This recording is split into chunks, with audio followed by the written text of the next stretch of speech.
সব দোষীদের শাস্তি হোক।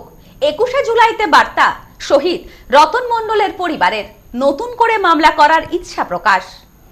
প্রতি বছর 21শে জুলাই শহীদ দিবস পালিত হয়। এই দিনটি 1993 সালের 21শে জুলাই ভোটার কার্ডকে বাধ্যতামূলক করার দাবিতে তৎকালীন যুব কংগ্রেস নেত্রী মমতা বন্দ্যোপাধ্যায়ের নেতৃত্বে মহাকরণ অভিযানের সময় পুলিশের গুলিতে নিহত 13 জন কংগ্রেস কর্মীর স্মরণে পালিত হয় এই দিনটি। আজও তার ব্যতিক্রম হয়নি। প্রতি বছর কলকাতায় বিশাল জনসভা অনুষ্ঠিত হলেও রাজনৈতিক পালাবদল ও দলীয় অভ্যন্তরীণ মতবিরোধের কারণে জাতীয় কংগ্রেস ও তৃণমূলের ভিন্ন অংশ পৃথকভাবে এই দিনটি পালন করছে। নিহতদের স্মৃতির প্রতি শ্রদ্ধা জানিয়ে বিভিন্ন রাজনৈতিক কর্মসূচি ও সভা আয়োজিত হয়। কলকাতার বাইরে জাতীয় রাজধানী দিল্লিতেও এবার শহীদ দিবস কর্মসূচি পালিত হচ্ছে। এদিন শহীদ দিবসে শহীদ রতন মণ্ডলের পরিবারের বার্তা, সব দোষীর শাস্তি হোক। সব শহীদ পরিবারের ইচ্ছা থাকলে নতুন মামলার পক্ষেও আমরা। 21শে জুলাই শহীদ দিবসে দক্ষিণ 24 পরগনার সোনারপুরের কামরাবাদের 1993 সালে 21শে জুলাইয়ের শহীদ রতন মণ্ডলের পরিবার জানালো, এই ঘটনার সঙ্গে জড়িত সকল দোষীর শাস্তি হওয়া উচিত।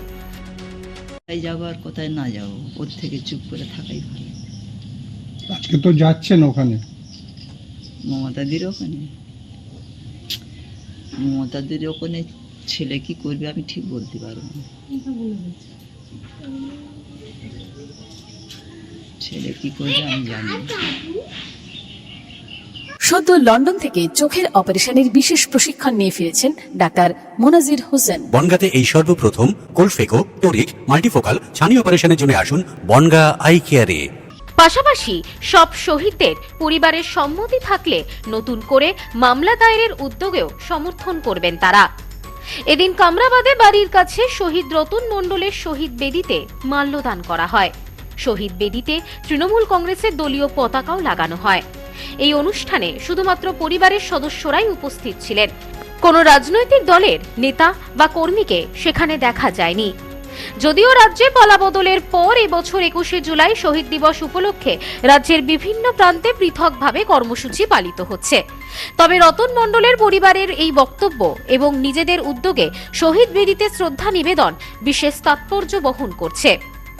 তৎকালীন মুখ্যমন্ত্রী শুভেন্দু অধিকারী বলছেন, 33 বছর আগে 1993 সালের 21শে জুলাই পুলিশি গুলিকাণ্ডে নিহতদের পরিবার চাইলে এখন নতুন করে এফআইআর দায়ের করতে পারে। আইনি লড়াই ও মামলা করার সমস্ত খরচ মুখ্যমন্ত্রী ত্রাণ তহবিল থেকে বহন করার কথা ঘোষণা করেছেন। সব মিলিয়ে রাজনৈতিক মহলে চাপানুতর আরও বেড়েছে বলে মনে করা হচ্ছে। এই বিষয়ে শহীদ রতন মণ্ডলের পুত্র সঞ্জয় মণ্ডল বলেন, বাড়িতেই আছি, বাড়িতেই থাকবো। সব জায়গায় যেতে পারলে ভালো হতো, কিন্তু কোথাও যাইনি। সকলেই শহীদদের কথা মনে রেখে শহীদ দিবস পালন করছেন, ভালো লাগছে। এই বিষয়ে তিনি আরো বলেন, যদি সকল শহীদ পরিবার চায় এই ঘটনার আবার তদন্ত হোক, আমরা তার পক্ষে আছি। আমরাও চাই সব দোষীদের শাস্তি হোক। এটা খুব দুঃখের ব্যাপার, মানে বাবারা এই দিনে নিহত হয়েছিলেন। যাক, এই দিনে প্রত্যেক বছরে আমরা বাবাদেরকে শ্রদ্ধা জানানো হয়, শ্রদ্ধা জানায়, ফুল মালা চড়িয়ে শ্রদ্ধা জানানো হয়। সবাই যখন বাবাদের স্মরণ করছে, আমরাও সব জায়গায় উপস্থিত থাকলে বাবাদের স্মরণ করতে হলে খুব ভালো, ঠিক আছে? ভালো লাগছে, সবাই স্মরণ করছে, বাবাদের আত্মা শান্তি হোক। আমরাও সব জায়গায় যেতে পারলে ভালো হতো। কোথায় যাবেন বলে ঠিক করেছেন? সব জায়গায় যেতে পারলে ভালো। ব্যুরো রিপোর্ট, নিউজ নোম্যান্সল্যান্ড, দক্ষিণ 24 পরগনা। পশ্চিমবঙ্গের উত্তর 24 পরগনা জেলার বনগাঁ এলাকায় সুধীর কর্মকার কলেজ অব এডুকেশন এক স্বনামধন্য এবং অতি উল্লেখযোগ্য শিক্ষণ মহাবিদ্যালয়। বর্তমান এই শিক্ষক মহাবিদ্যালয়ে নতুন শিক্ষাবর্ষে বিএড অ্যাডমিশান চলছে। তাই বিএড অ্যাডমিশান নেওয়ার বিষয়ে যে সমস্ত শিক্ষার্থীরা আগ্রহী, তারা অতি সত্বর কলেজের অফিসে এসে যোগাযোগ করবেন। আমাদের কলেজের ঠিকানা গোপালনগর, চরচালকি, বনগাঁ, উত্তর 24 পরগনা। পিন নম্বর 743235।